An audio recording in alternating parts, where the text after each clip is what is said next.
Hello guys, in this video I'll show you how to set up a mesh network. Firstly, use your phone or computer to connect to the router's default Wi-Fi network. Open a browser and type mwlogin.net and hit enter.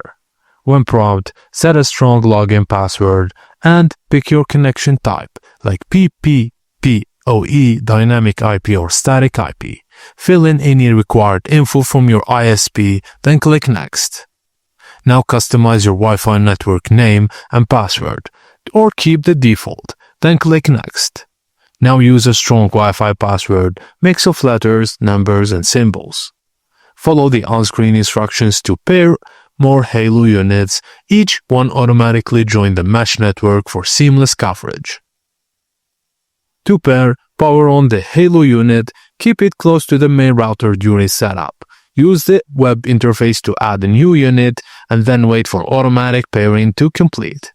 Now click Save to apply all your settings.